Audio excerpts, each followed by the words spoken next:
चलिए, हम लोग का हिस्ट्री का टॉपिक चल रहा था और हिस्ट्री का टॉपिक में हम लोग मुगल काल के बारे में या मुगल वंश के बारे में पढ़े थे। किसके बारे में पढ़े थे? मुगल वंश हम लोग का लगभग शुरू में हम लोग ने बाबर के बारे में पढ़ा, हुमायूं में पढ़ा, फिर उसके बाद बीच में थोड़ा सा शेर शाह सूरी के बारे में पढ़ा, फिर उसके बाद हुमायूं के बाद अकबर आए, अकबर के बाद जहांगीर, जहांगीर के बाद शाहजहां, शाहजहां के बाद औरंगजेब। तो इतिहासकारों का मानना है कि औरंगजेब के शासन काल तक ही पूरा का पूरा मुगल सल्तनत चरणोत्कर्ष था, उसके बाद वो डाउनफॉल की ओर जाने लगा। लेकिन क्यों हुआ डाउनफॉल? उसका कारण क्या था? मान लो कोई आदमी डेवलप कर रहा है, उसका पतन क्यों हो रहा है? कुछ तो वजह रहा होगा। और वो पतन ना मुगल काल के लिए रहा बल्कि भारत इतिहास के लिए बहुत बड़ा दुखदाई रहा। इसलिए कि एक तरफ जिधर मुगल वंश का पतन हो रहा था, उसी दूसरी तरफ विदेशियों का भारत में प्रवेश बहुत रफ्तार से हो रहा था। डच लोग, ब्रिटिश लोग, पुर्तगाली लोग भारत की ओर कब्जा करने के लिए प्रारंभ कर दिए थे। तो मुगल ने अपनी सत्ता को तो संभाल नहीं पाया, बशर्ते उसी का सत्ता का लाभ उठा के विदेशियों ने भारत में अपनी सत्ता का पूरा क्या बोलते मजबूती से फैलाव चालू कर दिया था। तो इसीलिए कहा जाता है कि जो मुगल सल्तनत का उत्तर काल जो लिखा हुआ है, उत्तर मुगल काल का मतलब होता है कि मुगल समापन की ओर चल रहा है। वो अब उस वंश का नामो निशान मिटने जा रहा है। और मिटाएगा कौन? ब्रिटिश लोग आएंगे। जो ब्रिटिश को इसके पूर्वजों ने क्या किया था? भारत में पनाह देने से इनकार किया था और इसने पनाह देना चालू किया और यही दीमक का तरह यही लोग को खाना चालू किया। पहले दीमक जानते हैं ना?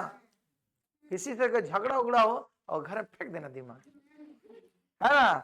बस जितना लकड़ी का सामान है, फिर तो रुआ बनाने में उसको टाइम लगेगा नहीं। बस बेंच का बेंच देखेगा, 2 महीने के बाद सब बन गया धूल मट्टी। हाँ, मिट्टी बन जाएगा। ठीक, अभी जैसे कोई भी रहता है जो ज्यादा झगड़ा करता है, अभी वही ना साइबर सिक्योरिटी वही नहीं चल रहा है। बस एक तो वायरस, एक छोटा सा फाइल बना के उसका में EXE फाइल भेज दिया। अब जैसे क्लिक मारेगा पूरा उसका सिस्टम हैंग, मोबाइल अब दूसरा का कंट्रोल में चलेगा। जाम ताड़ा वाला ही करता है। अभी नया ट्रेंड चल रहा है, याद रखिएगा। आपका अकाउंट में 1 रुपया 2 रुपया आएगा, बहुत खुश हो जाइएगा, सावधान रहिएगा। वो 1-2 रुपया देता है कि आप उस पर लिंक मारे। तो इसीलिए किसी के अकाउंट में अगर 1-2 रुपया है तो उस चक्कर में उसको लिंक को नहीं दबा दीजिएगा। वो नया ट्रिक्स लगा रहा है। पहले पूछता था इधर पास भी ना, अब सबका अकाउंट में पैसे भेज देता है। वो 2-3 रुपया भेजेगा, नीचे में रहेगा कि ये OTP आए लिंक, और जैसे वो OTP डाले जय हिंद जय भारत, सब पैसा उड़ जाएगा आपका खाता का। OTP भेजता है कि इस OTP पर आपको 2 रुपया क्रेडिट किया गया है। तो 2 रुपया का लालच में बच्चा 1 रुपया बचाता है। स्टूडेंटों का टारगेट, और हर स्टूडेंट का अगर 25 रुपए उड़ाएगा तो सोच लो कितना उड़ा देगा पैसा। तो सावधान रहिएगा। तो आइए, तो ये जो चल रहा है उत्तर मुगल काल, तो ये उत्तर मुगल काल जो चालू होता है औरंगजेब की मृत्यु के बाद। किसकी मृत्यु के बाद?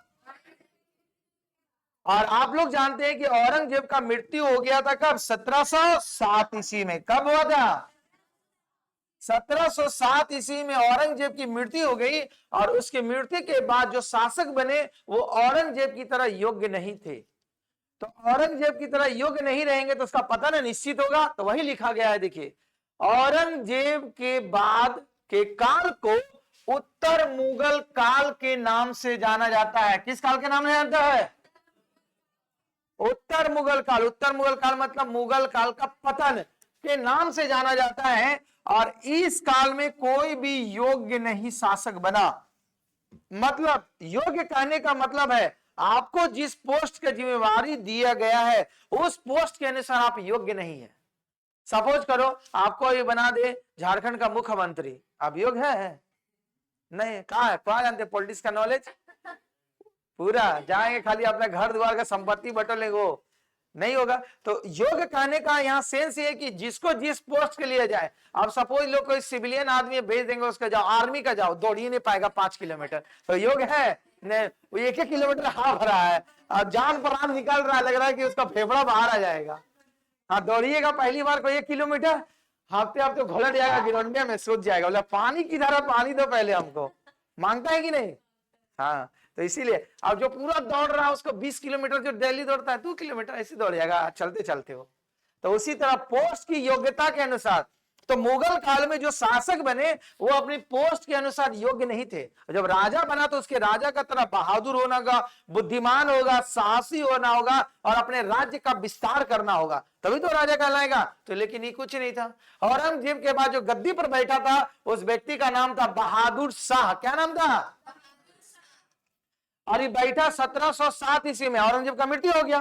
तो औरंगजेब का मृत्यु के बाद 1707 ईस्वी में बहादुर शाह गद्दी पर बैठा और इसका काल बहुत कम समय तक था, माना जाता है मात्र 12 साल का था, क्योंकि जिस समय गद्दी पर बैठा 1707 से लेकर 1712 ईस्वी तक तो गद्दी पर बैठा, तो जिस समय गद्दी पर बैठा उसी समय सीनियर सिटीजन हो चुका था।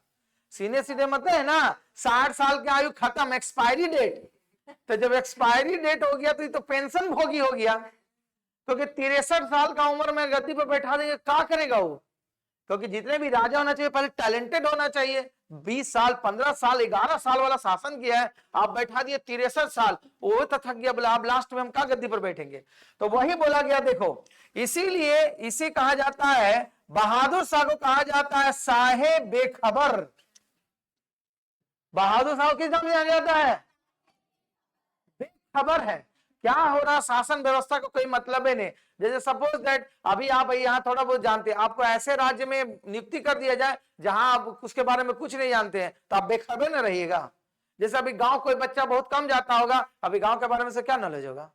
कुछ नहीं, वो होगा साहेब बेखबर, उसे गांव का कुछ नॉलेज ही नहीं है। तो इसीलिए बहादुर शाह को साहेब बेखबर के नाम से जाना जाता था, क्योंकि इसने अपने राज्य के क्षेत्र में, बोला गया कुल क्षेत्रफल के बारे में जानकारी नहीं था। वो जिस राज्य की गद्दी पर बैठा था उसको उस राज्य के बारे में कुछ नॉलेज ही नहीं था, और इसीलिए इसको दूसरी भाषा में इसका नाम किया गया मुअज्जम। क्या नाम किया गया?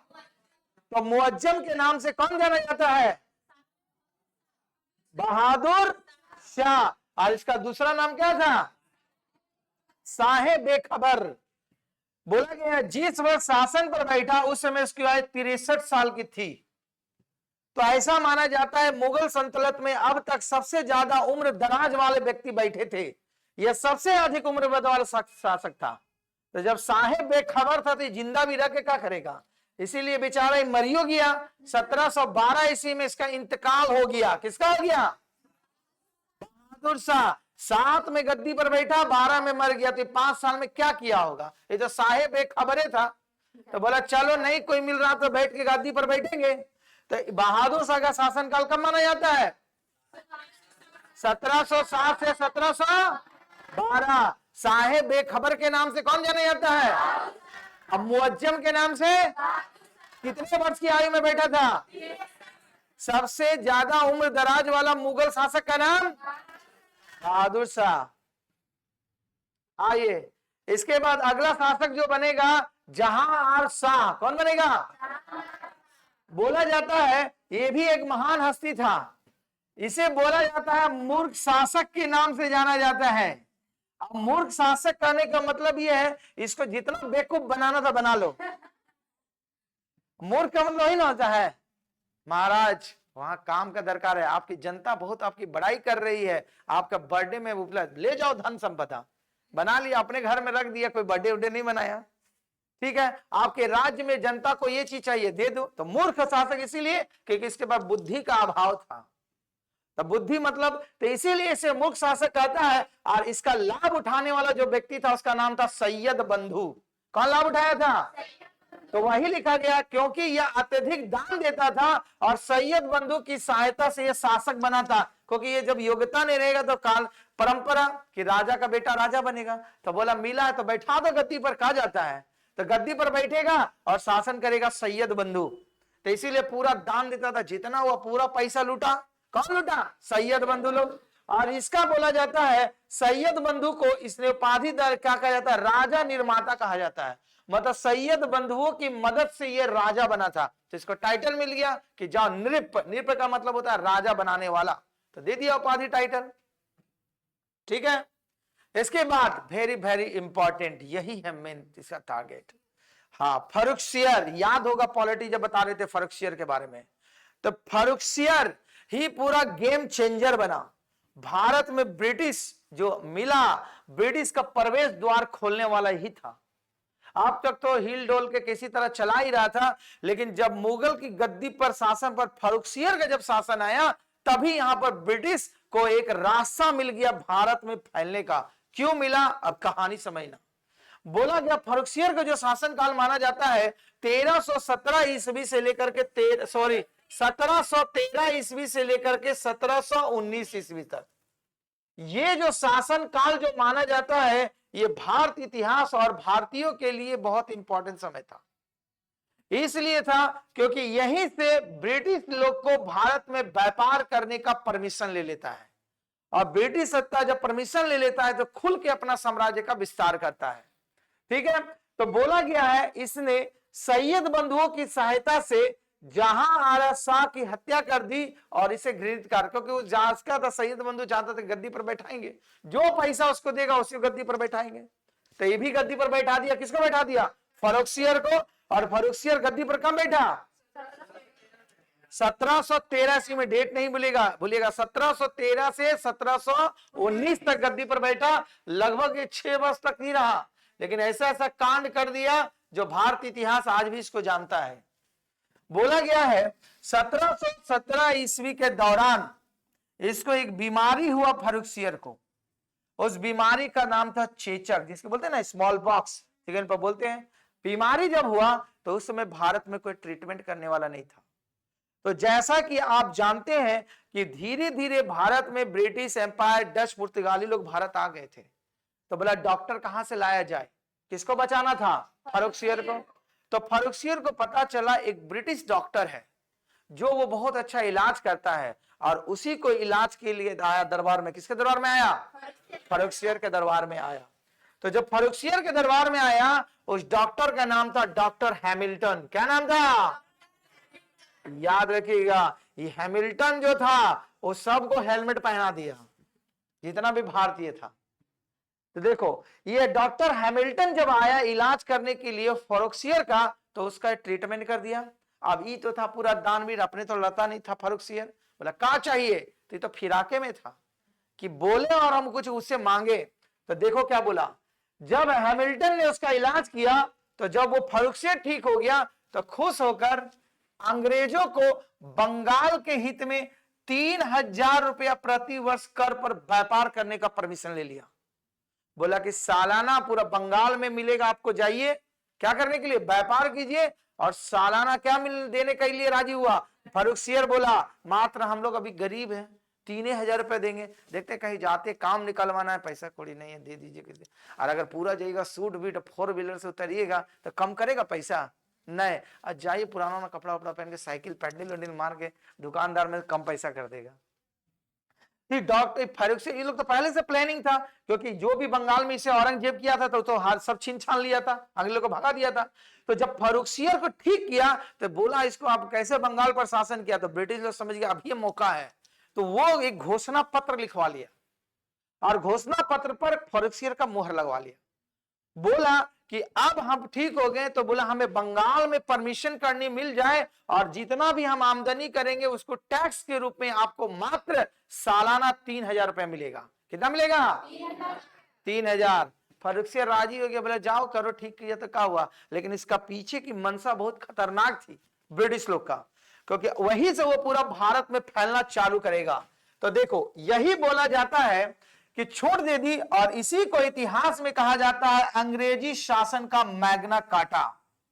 मैग्ना कार्टा का मतलब होता है एक ऐसा पत्र जिससे धोखे से उस पर हस्ताक्षर करा करके उसको अधीन में कर लेना। मैग्ना कार्टा का मतलब एक बहुत बड़ा धोखा पत्र जिससे पूरी की पूरी स्थिति बदल दे। और अभी भी देखते हैं, इसीलिए बोला जाता है गांव में दादाजी जी का कोई ठेपा पर मनवा के नहीं रख लिया हो, नहीं तो गया प्रॉपर्टी साहब। हाँ, पर मैं लिख दो, सादा कागज में भूलों से नहीं लिखिएगा। समझ में आई बात? करते हैं आप लोग आधार कार्ड में सिग्नेचर मार देते हैं, लेकिन हम तो काट देते हैं, वहां पर क्रॉस कर देते हैं, लेकिन नहीं मारना है। ठीक है, और समझ लीजिए बहुत इंपॉर्टेंट चीज बता देते हैं, याद रखिए, क्योंकि अब साइबर सिक्योरिटी मतलब साइबर अलर्ट होना आपको जरूरी है। जब भी आप किसी को आधार कार्ड देते हैं तो ऊपर 12 डिजिट का होता है। कितना डिजिट का होता है? याद रखिएगा, जीके में क्वेश्चन भी पूछा जाता है। ये 12 डिजिट में 8 डिजिट को मिटा दीजिए, अब मात्र 4 डिजिट रहने दीजिए, कहीं भी आधार कार्ड आप जमा करते हैं। समझ में आया? गवर्नमेंट द्वारा अप्रूव है। अगर आप 12 डिजिट रहा तो गैस है पैसा खाता का। कॉन्सेप्ट समझ में आ रही बात को? अभी नहीं फॉर्म भरते ऑनलाइन सेंट्रल गवर्नमेंट का, तो इसीलिए अब एक मास्क आधार कार्ड आता है, उसको बना लीजिएगा। मास्क आधार कार्ड मतलब मास्क लगा के नहीं, तो मास्क मतलब क्या होता है, छिपाना है ना। तो मास्क आधार कार्ड जब जनरेट कीजिएगा तो 8 डिजिट मिट करके 4 डिजिट बन के आएगा। बता देते हैं भविष्य में, क्योंकि सिक्योरिटी अलर्ट गवर्नमेंट के द्वारा जारी किया गया है। जितना क्राइम हो रहा है इसीलिए, तो इसीलिए कुछ नहीं, 50 रुपए लेगा, बन जाएगा, अपने बन के आ जाएगा।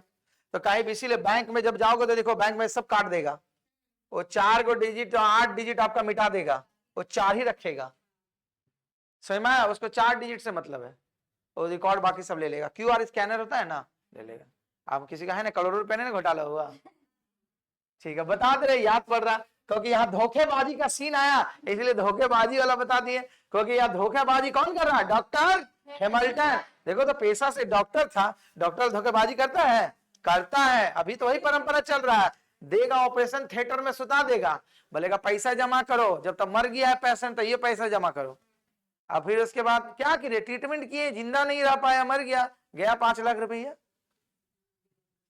हाँ, तो इसीलिए समझ गए, डॉक्टर हैमिल्टन का नाम भूलना है नहीं। डॉक्टर हैमिल्टन ने भारत को शासन करने का इतिहास रचा, और इसी ने फर्रुखियर से सिग्नेचर करा लिया कि हमको परमिशन मिला जाए बंगाल का, और अंग्रेजों को वो शासन अधिकार मिल गया। अब राजा का पत्र मिल जाएगा तब वो डरेगा किसी से?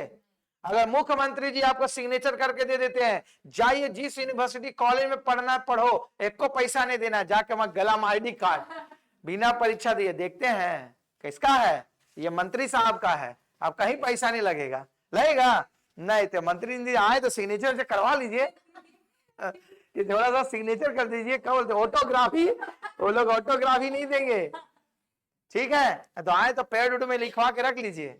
तो ठीक है, तो ये जो हुआ, तो किसके शासन काल में अंग्रेजों को भारत में व्यापार करने का अधिकार मिल गया था? फर्रुखियर। किसके शासन काल में?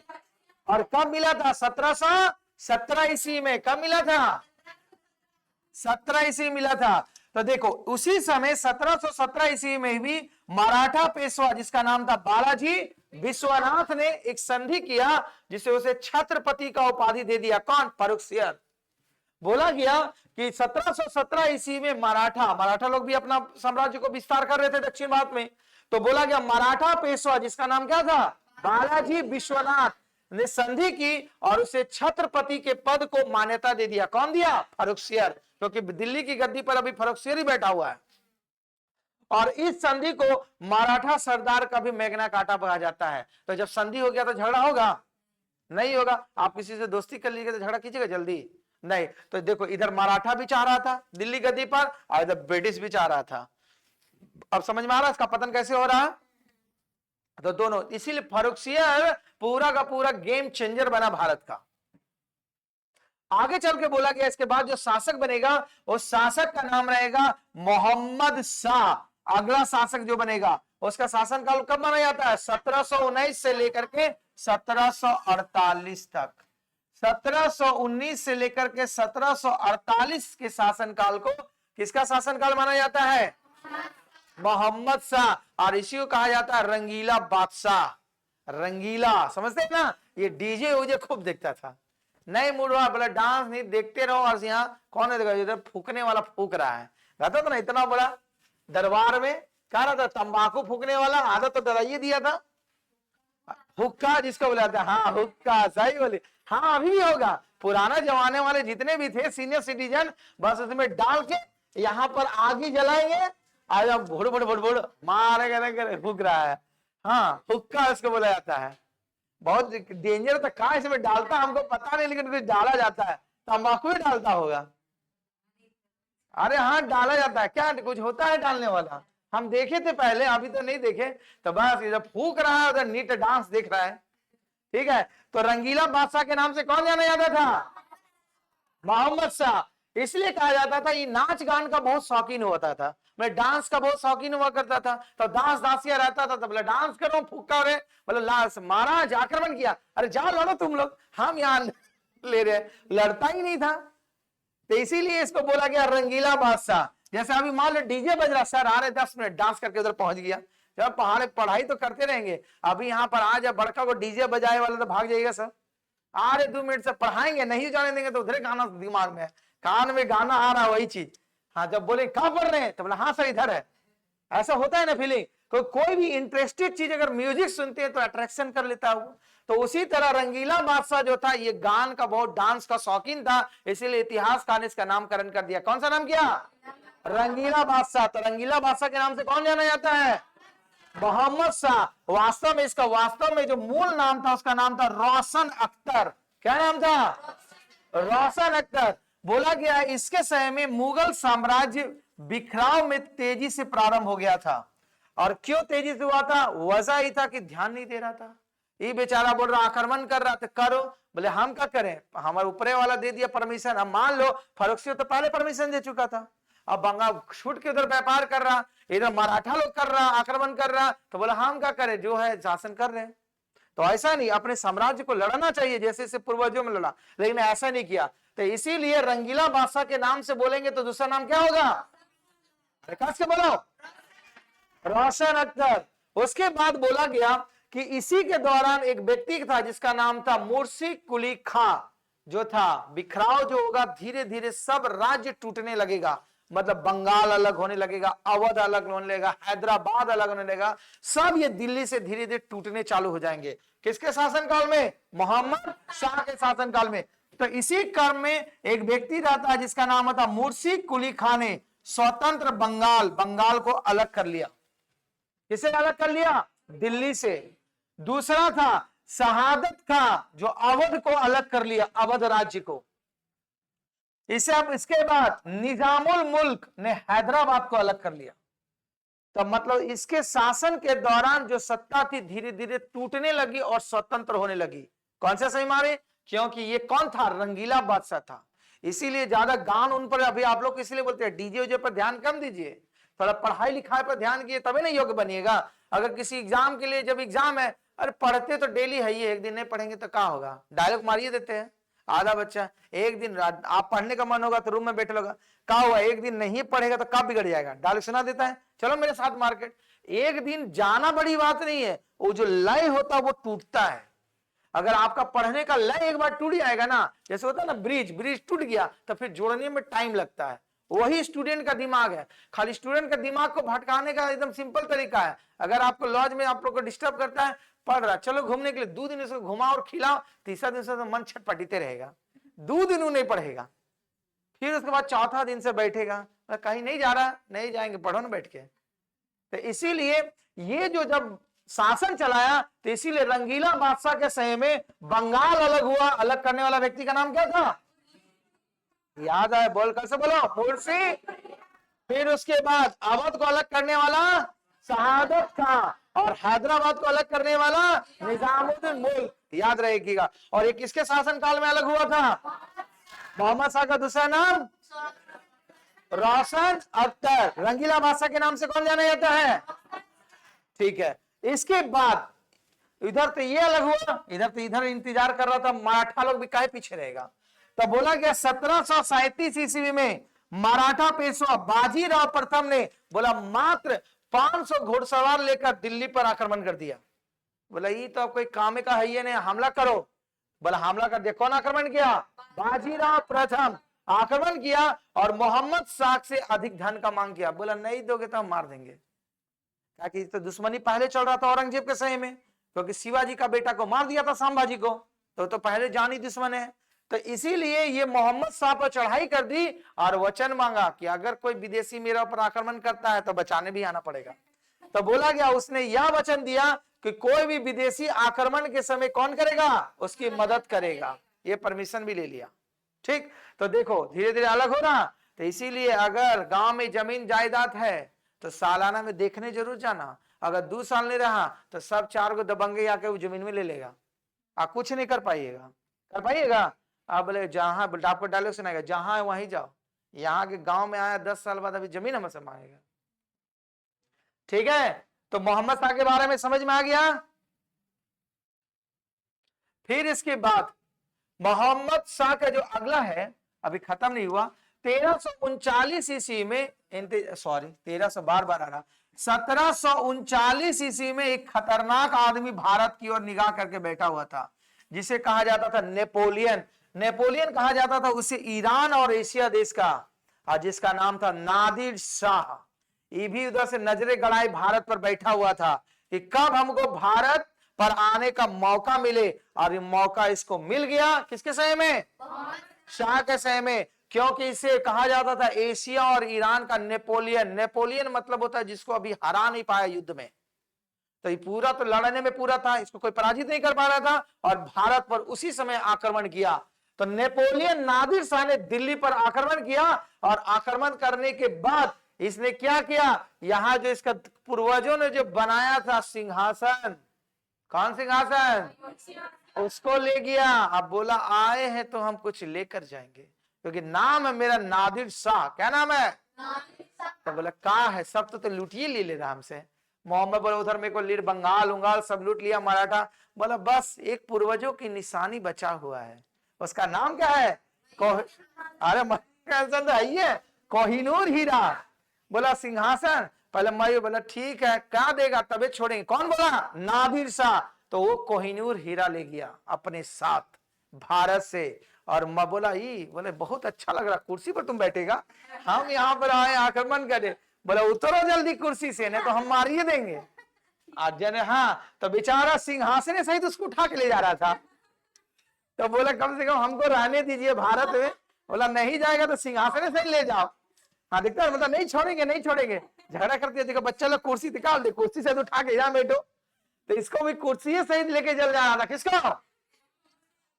फिर उतर के जान बचाया। तो बोला ठीक है ले जाओ कुर्सी। तो बोला कुर्सी ले जाएंगे, साथ में तुम लोग सुन रहा था कि कुछ है लोग के पास। बोला जल्दी बता। तो बोला कोहिनूर हीरा है।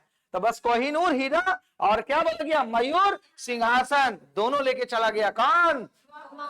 नादिर शाह। कौन लेके चला गया? नादिर शाह लेके चला गया।